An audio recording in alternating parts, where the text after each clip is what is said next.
Se você está começando, sim, foca numa coisa. Mas quando você começa a expandir, entender o que tem fora da bolha também, entendeu? Não só acreditar numa estratégia. Agora é o high ticket. Sim, Agora é só o perpétuo. Uhum. Agora é isso. Não, você tem que entender seu público, o que o seu público precisa, né? E dentro disso existem milhares de possibilidades, eu acho.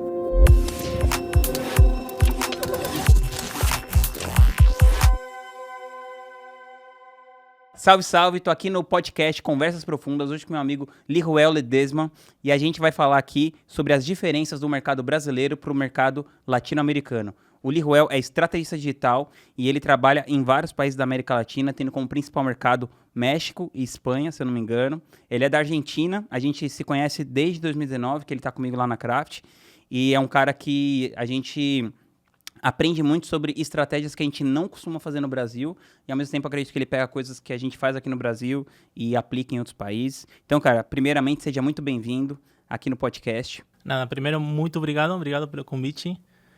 Como você falou, há muito tempo que a gente se conhece, né? E há muito tempo que muita coisa aconteceu, né? Muitos anos. E nada, obrigado pelo convite. Pô, muito legal. E o Liruel, ele é uma das poucas pessoas que vive o sonho do nomadismo digital. Então ele mora metade do tempo no Brasil, parte na Argentina, parte na Espanha. Queria que você contasse um pouco se quando você começou a fazer isso, você estava buscando necessariamente essa coisa da liberdade geográfica, foi isso que te atraiu no digital? Como que você caiu nessa primeira vez? Então, como que caí nessa? Basicamente, o que aconteceu foi o seguinte, eu vim morar no Brasil em 2015. Eu me formei como engenheiro, né? E eu trabalhava lá numa empresa, trabalhava como engenheiro, lá numa empresa de gás.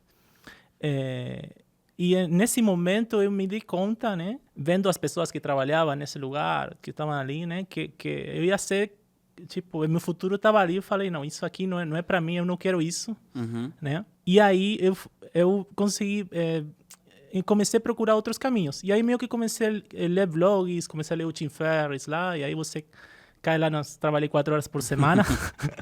Né? A Bíblia do empreendedorismo digital. Aí você vê que dá pra... E aí eu descobri, nossa, dá pra trabalhar e viver em outro, tipo, viver em qualquer lugar e trabalhar, né? Aí comecei a conhecer, mas aí meio que não comecei a procurar outras coisas. Comecei a ver coisas de startups, esse tipo de coisas. E aí em 2015 foi que mudei pra São Paulo. E né? essa mudança para São Paulo não teve a ver com essa empresa? Não teve a ver, não. Foi com uma startup, mas aí foi que conheci o marketing digital, né? Eu conheci porque a startup o que fazia? Ela captava leads captava leads para concessionárias, né? E as concessionárias depois elas ligavam para a pessoa se tinha interesse no carro, lá enviava as leads, né? Aí eu fazia mais a parte de relacionamento, mas aí eu entendi que existia Facebook Ads, que existia Google AdWords, né? Eu descobri isso, eu não sabia que existia isso, né? E aí, depois de um ano trabalhando lá, quase um pouquinho menos de um ano, né? Aí sim foi que comecei a me aprofundar mais cada vez. Desse momento que mudei para o Brasil aqui, comecei a me aprofundar mais. E aí eu decidi, bom, agora eu vou viajar e vou trabalhar de qualquer lugar. Esse foi a primeira Ambição. impulso, né? Eu queria trabalhar de qualquer lugar, né?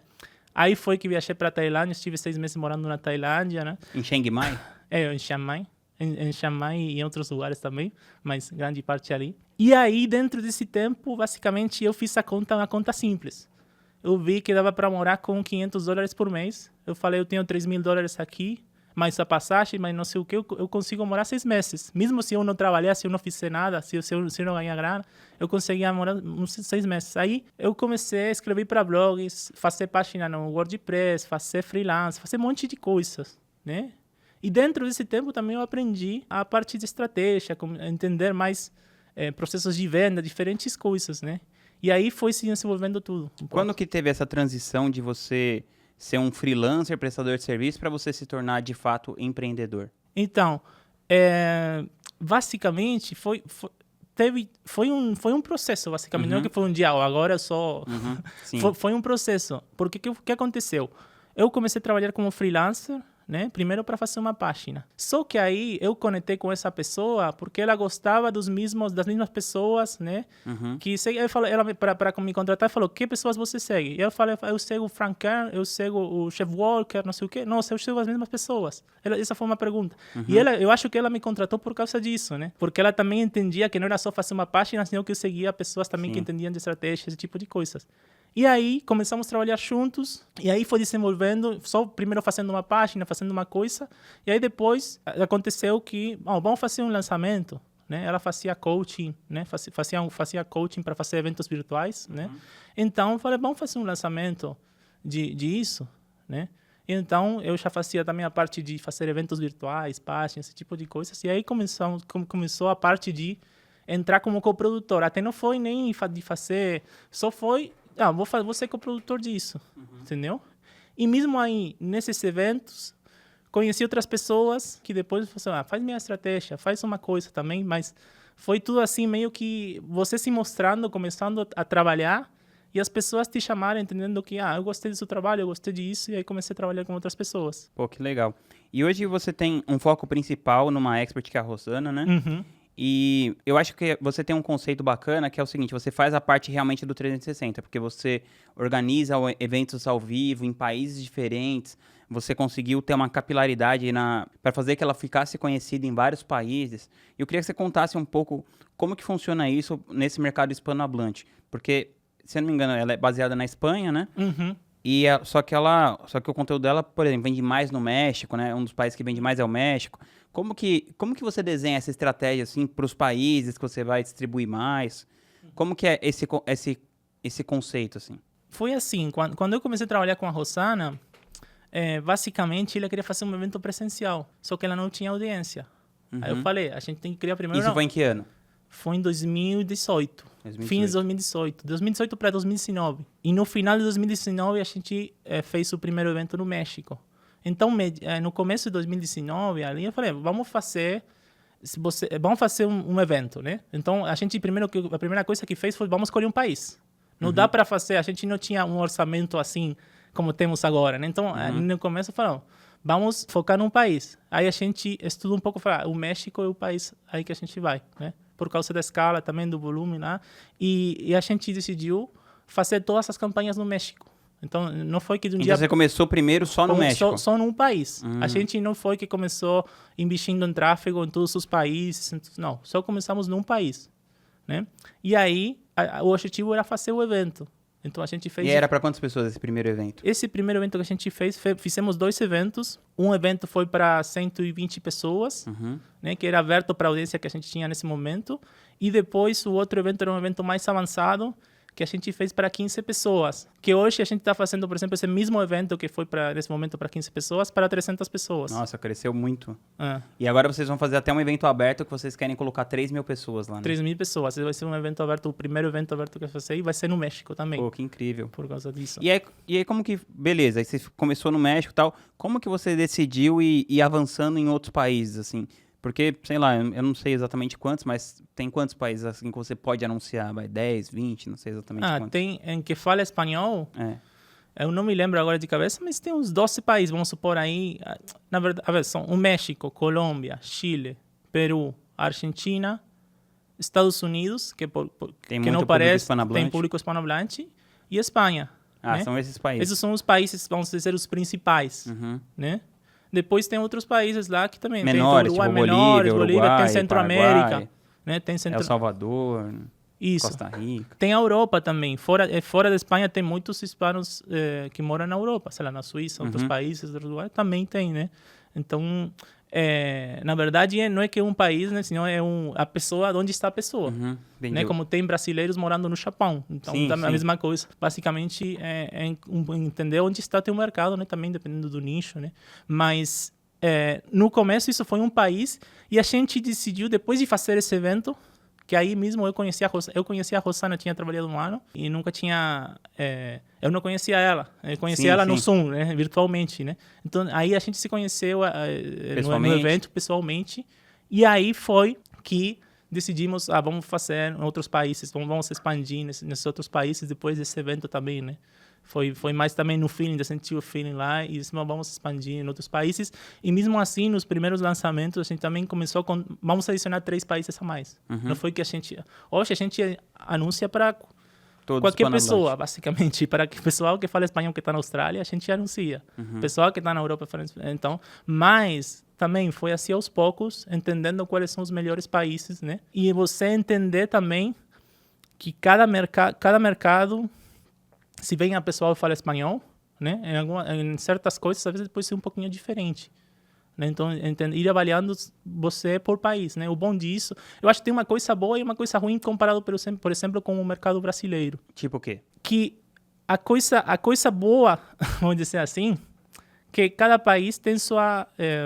É diferente no sentido de que, por exemplo, pode estar acontecendo uma crise num país e em outro país pode estar tudo de boa, né? Então você não tem um impacto sobre isso. Sim. Se acontecer uma crise no Brasil, mesmo qualquer estado que for, ou qualquer coisa, ele vai acontecer a todo o país, né? Nesse caso. Então, dependendo do país, então você pode, tipo, eu vou desligar anúncios aqui, vou botar, você pode meio que...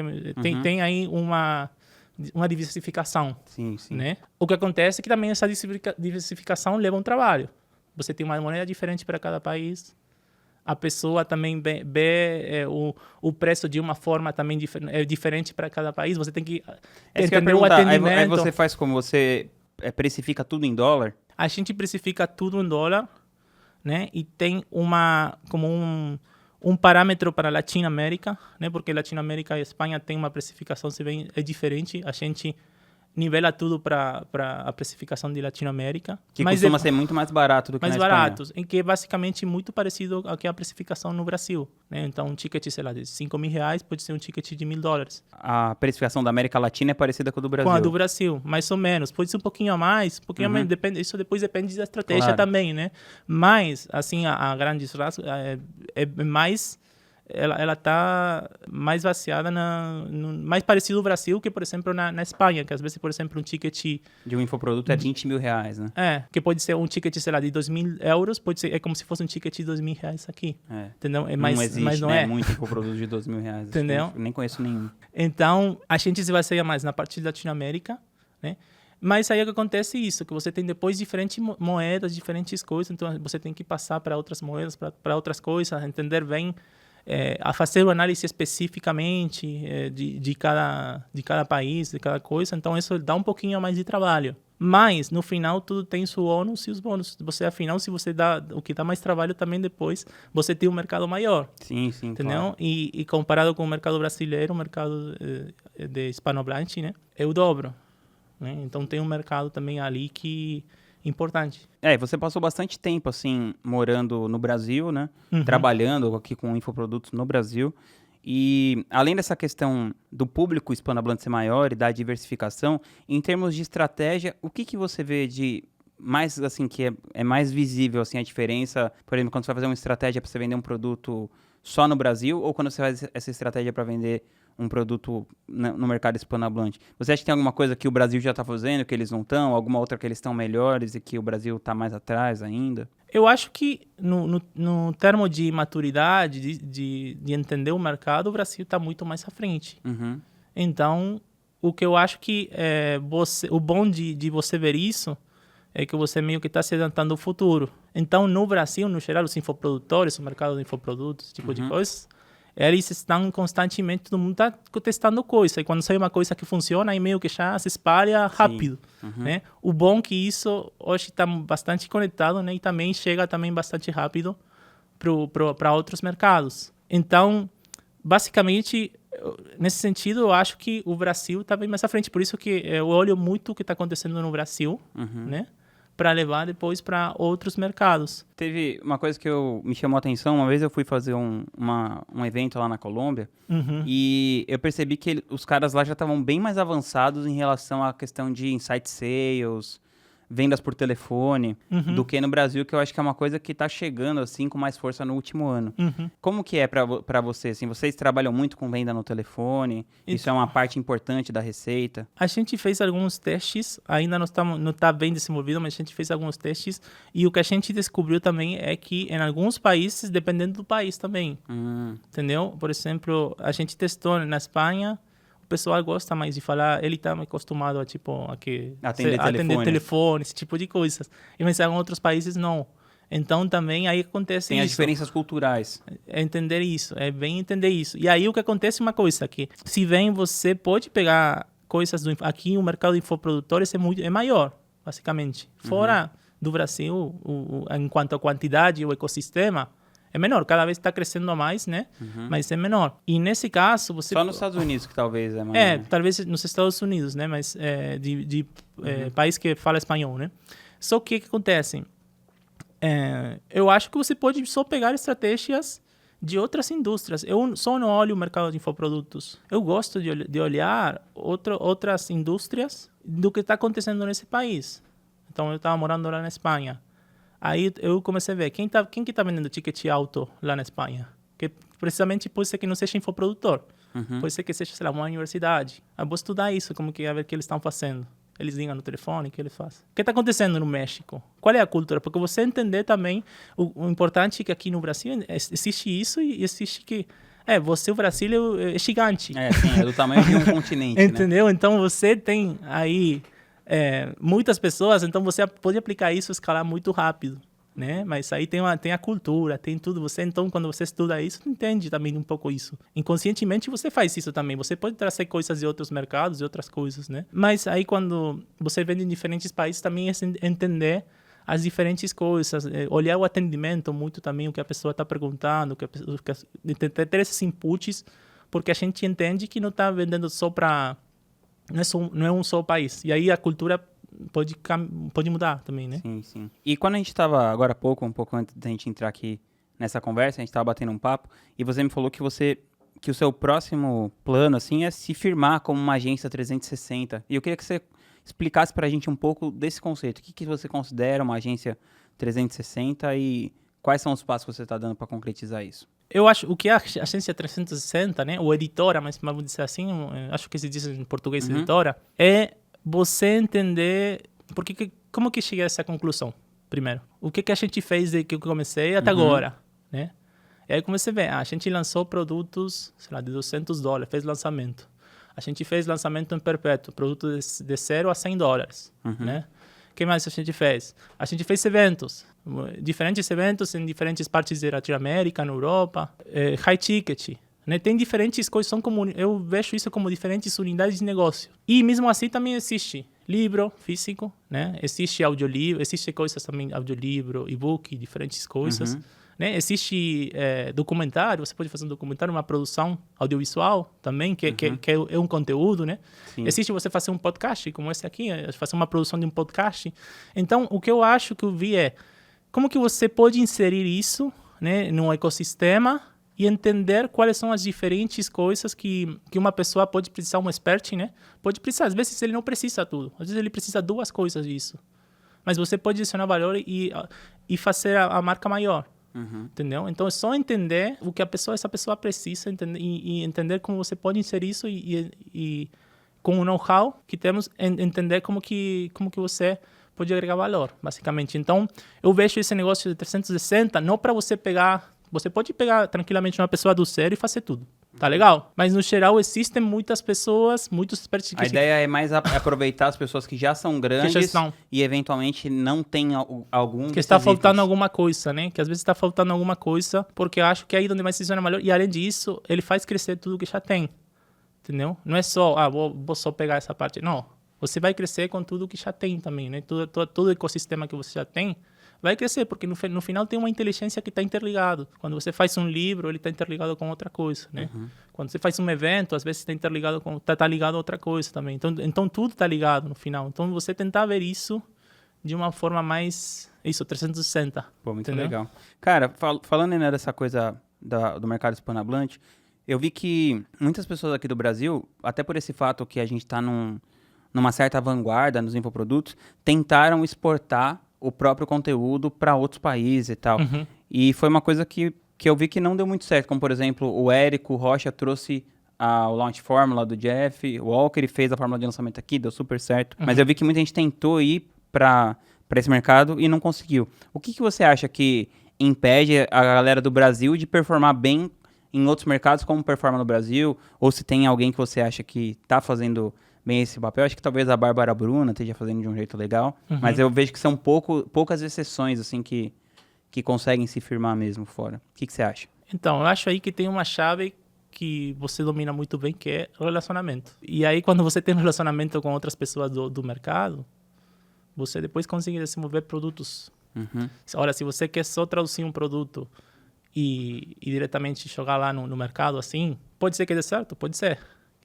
Mas as chances de dar certo são menores. Muito menores. Agora, se você tem um relacionamento com outras pessoas do mercado que estão ali, aí as chances aumentam. Entendeu? E aí você pode adaptar até coisas que de repente aqui eu conheço muito o mercado do Brasil, participo de mastermind, de coisas há muito tempo, né? Mas eu sempre adaptei as coisas, tentei adaptar entendendo também como que era o mercado. Não é só pegar o que está funcionando aqui e jogar lá. Eu tentei adaptar essas coisas, entender. Por exemplo, a gente usa muito o e-mail marketing, que é uma coisa que, para mim, isso aí ainda até no Brasil funciona, só que às vezes muita gente fica perseguindo a última coisa que brilha, lá, o objeto brilhante, né? Né? Então, só vamos no Insta, vamos lá. Mas o e-mail marketing ainda funciona. Então, é você entender essas duas coisas, acho, relacionamento, né? E entender também como você pode adaptar o mercado. E aí, isso é o que acontece. Quando você conhece outras pessoas, você começa a estudar mesmo também, você pode estudar. Vamos me aprofundar nisso. Você começa a estudar um mercado e entende. Só que aí o mesmo que a gente falou antes. Não é só o mercado hispânico, você tem que entender os diferentes países. Mas, por exemplo, quando você tirou a Rosana da Espanha para decidir colocar ela mais no México, você chegou a fazer um relacionamento com a galera lá ou não necessariamente? Não. Aí, nesse caso, o que a gente começou a fazer foi vamos fazer campanha nesse país. Entendeu? Vamos construir audiência nesse país. Aí foi o trabalho de construção de audiência. Construção de audiência e estudar o que está acontecendo. Sim. Entendeu? Mas, quando eu falo relacionamento, o que eu falo é o seguinte, se você já tem uma coisa quando, sei lá, a Rosana, ela já falava, tipo, vamos dizer, é como se você fosse começar um produto aqui no Brasil, né? Você já fala português, já tem tudo, tá aqui, é só lançar, vamos dizer assim, né? Certo. Simplificando, né? Mas aí, depois você começa a ter relacionamentos, entendeu? Ah, entendi. Eu acho que isso. Mas aí, quando você vem de fora, você tem outra barreira também, de que você vai ver que, sei lá, a pessoa tem um sotaque diferente, né? A confiança que o público, a audiência vai ter, é mais baixa, entendeu? Então, acho que você tem outras barreiras. Tem outras barreiras que, com relacionamento e entendendo também, estudando melhor o mercado, você consegue aumentar essas chances também. Mas aí também é muito teste nesse sentido. Cara, se você fosse citar 2 ou 3 decisões que você tomou de negócio e que você se arrependeu nos últimos 3 ou 4 anos, o que você citaria? Uma coisa, não é uma coisa que eu não sei se me arrependi, né?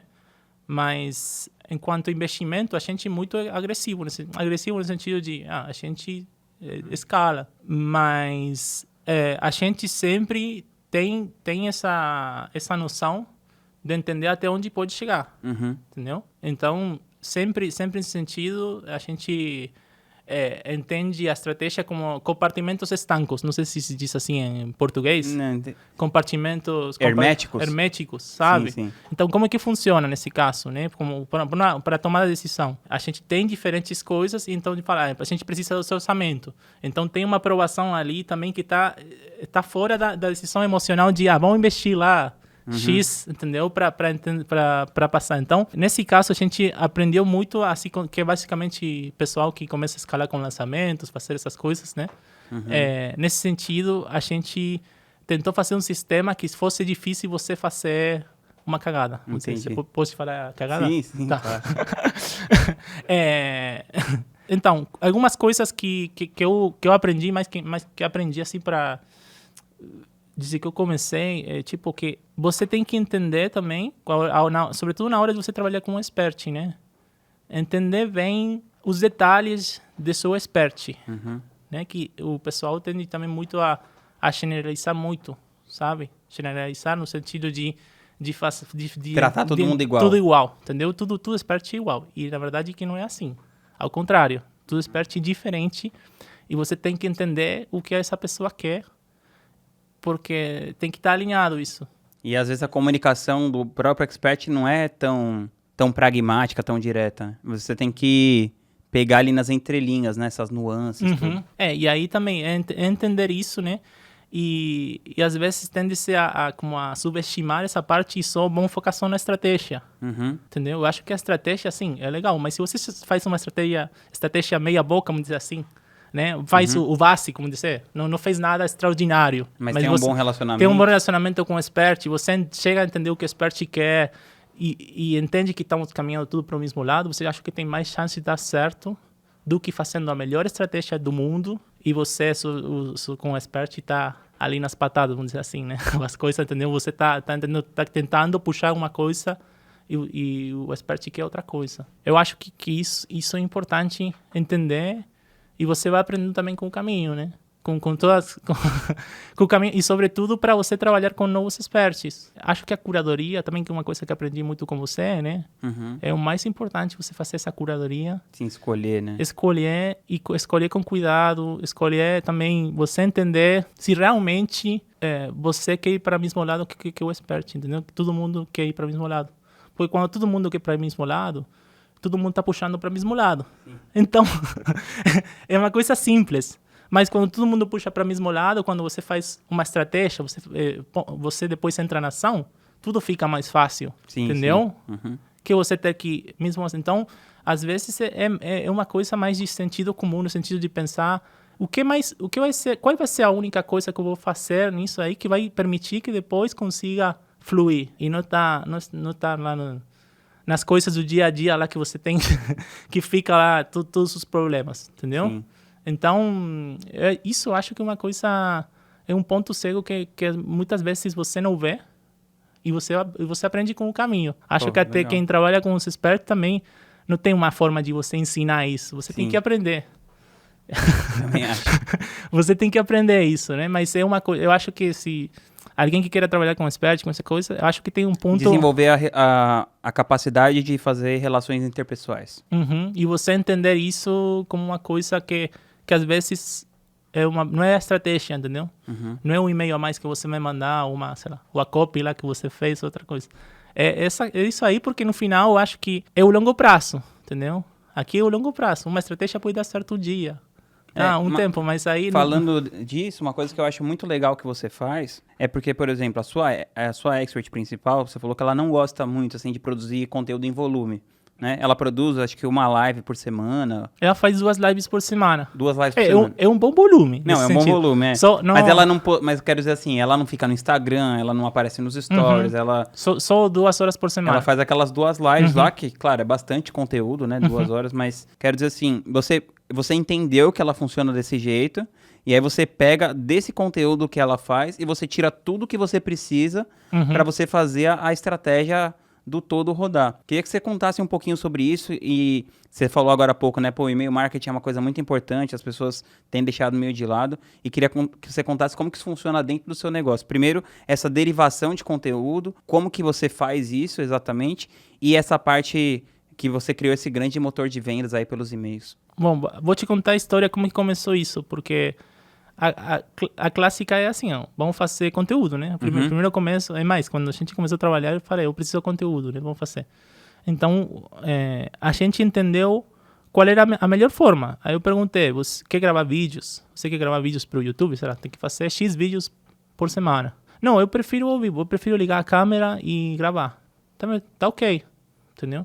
Então, aí a gente começou com uma live semanal, fazendo uma live semanal, né? Era só ligar o celular e começar lá a fazer as lives. E dali depois virou para 2, tá? Uma no Instagram, outra no Face. E o que aconteceu? Mas é o mesmo conteúdo ou são 2 conteúdos diferentes? Não, são duas linhas editoriais diferentes. Ah, tá. E o que aconteceu? A gente depois, a partir dessas lives, começou a produzir todos os conteúdos, já seja para redes sociais, para enviar e-mails, né? A gente depois, isso aqui também não foi de um dia para o outro. Foi uma coisa que foi sendo construída aos poucos. Foi uma coisa que foi construída aos poucos. Primeiro a gente começou com uma live semanal, depois foram 2 lives semanais, depois de um ano, entendeu? Foram 2 lives semanais. Depois de 6 meses, depois desse ano, 1 ano e meio, 2, depois a gente começou a fazer os e-mails. Mas aí dentro disso, a gente entendeu que todo esse conteúdo depois pode ser produzido em texto, né? Então você pode fazer uma transcrição dessa live. Agora né? até o ChatGPT transcreve a live, agora né? ele dá para transcrever, mas mesmo assim a gente tem um processo lá editorial, né, de uma pessoa tá olhando essa live, né? A gente faz com um programa lá que baixa a live, né? E tem a transcrição, mas depois tem algumas erros, tem algumas coisas, tem uma revisão lá e depois tem também uma parte de traduzir essa live a um formato, a uma narrativa escrita, né? Que não é a mesma coisa quando você fala num vídeo, né? Então, a partir disso, quando a gente meio começou a fazer isso sem ter uma razão, sem um objetivo específico, a gente vai fazer, vamos passar essas lives, a gente depois vê para alguma coisa vai servir isso, entendeu? E aí depois chegou um momento de falar, vamos mandar um e-mail diário, a gente tem aí um conteúdo, né? Vamos enviar um e-mail diário, né? E a gente depois, no final desse e-mail, todos os dias, pode linkar uma página de vendas. E a pessoa tem um contato sempre, assim como você posta todos os dias no Instagram. Você pode enviar um e-mail todos os dias. E a pessoa tem uma chance também de clicar e ir para a sua página de vendas. Né? Então, a pessoa tem duas chances. Primeiro, de abrir seu e-mail e ler. Já é um contato. Já cria um relacionamento. Já cria um relacionamento, né? Mesmo que ela não clique. E aí, se depois clica, é tráfego grátis, vamos dizer assim. Não é grátis, mas aí você tem um custo de criar tudo isso, né? E você mesmo também paga a sua ferramenta de e-mail marketing, né? Mas você mesmo assim, se você faz lançamento, mas comparativamente com pagar tráfego pago, é muito mais barato. É mais barato. Então, mais efetivo também, né? E porque é um relacionamento. Porque é uma pessoa mais quente. E basicamente disso surgiu um pouco a ideia de enviar e-mails e aí a gente está enviando e-mails todos os dias, né, com isso. E aumentou muito, assim, a receita a partir do momento que você fez isso? Nos produtos de Evergreen, né, os produtos de entrada, sim, isso trouxe também um fluxo aí de venda. E, sobretudo, o que eu acho é o relacionamento. Né? Porque o relacionamento tem pessoas que, às vezes, você faz um lançamento, aí aos 2 meses faz outro lançamento. Né? E aí no meio dos 2 meses aí você não manda nenhum e-mail, não fala nada, não tem nada, aí você faz outro, sei lá, faz lançamento a cada 2 meses, cada 3, o que for, né? Mas você não fala. Aí você só aparece pra pessoa pra vender. Entendeu? Aí não cheira valor, não cheira nada. Então, o importante é que além do lançamento, você tem também outros pontos de contato. E a gente tem, nas nossas estatísticas também, quando vê os lançamentos, essas coisas, o que vê é que tem, às vezes, pessoas que, sei lá, 1 ano e meio que estão na base, 2 anos que estão na base, que estão ali. Então, para a pessoa ficar 2 anos, você tem que dar um conteúdo valor, lá, né? tem que gerar um valor ali, né? Que às vezes a pessoa quer comprar isso aí, tá? E aí fica uns 2 anos, né, na base. Então, se você não faz nenhuma ação entre meio, provavelmente essa pessoa não esteja 2 anos na base, entendeu? Então, isso também, mas além disso, vai também a parte de produção constante de conteúdo, né? Porque o conteúdo continua se produzindo toda semana, né? Então, sempre tem... Todo dia, na verdade. Né? Mas todo dia, mas é produção constante de conteúdo também, o que vai fazer a pessoa também ficar e ter relacionamento. Você aumenta ali a régua. Cara, e aí, por último, eu queria fazer uma pergunta sobre o tempo que a gente está agora. A gente está gravando isso aqui em fevereiro de 2023. E ano passado, aqui no Brasil, foi um ano, não vou dizer de retração, mas assim... cresceu menos do que as pessoas imaginavam. Então, várias empresas grandes do nosso mercado, como a Hotmart, tiveram layoffs, mudaram, sei lá, empresas que mandaram 100 pessoas embora, 200 pessoas embora. Então, foi um momento de retração. E aí, em janeiro desse ano, acho que foi o melhor mês da história do infoproduto aqui no Brasil. E eu queria saber como que você... O que você está vendo aí para 2023 e para o amadurecimento dessa indústria? O que acontece, acho que aconteceu muito depois da pandemia, né? Que, sobretudo, acontece em todos os negócios. Todo mundo acha que o ano seguinte vai ser o melhor, que sempre vai crescendo, né? Então, tem essas coisas. Então, se você sempre esperar, vamos lá. Então, o que aconteceu? Depois da pandemia, desse boom lá que teve, enfim... Cresceu muito, o pessoal estava dentro da casa e não conseguia sair, aí as visualizações nas redes sociais, isso aumentou muito, né? Também. Mas o que aconteceu? Depois de que acabou a pandemia, né? Todo mundo saiu e a atenção aí ficou em outros lugares. Entendeu? Então, eu acho que isso aí também vai continuar um pouco nesse mesmo ritmo, né, também. Mas mesmo assim, já que acontece, tem pessoas que conheceram, o mercado cresceu, entendeu? Tem pessoas que conheceram, nunca tinham feito um curso online, e aí depois elas vão querer fazer outro curso online. Que eu acho, assim, para 2023, um pouco também isso o que a gente está falando, de entender como não só no digital, senão que as pessoas às vezes querem outras experiências. Entender mais a experiência geral da pessoa. Com a né? marca. Como que posso agregar valor não só num curso online. Uhum. Eu posso fazer um evento, eu posso fazer Um livro. qualquer coisa, entendeu? Eu posso ter diferentes coisas para a pessoa também. De repente, ela não quer estar com o celular ou com o computador dentro da casa, mas ela talvez queira ir ler um livro lá embaixo da árvore, lá no parque, entendeu?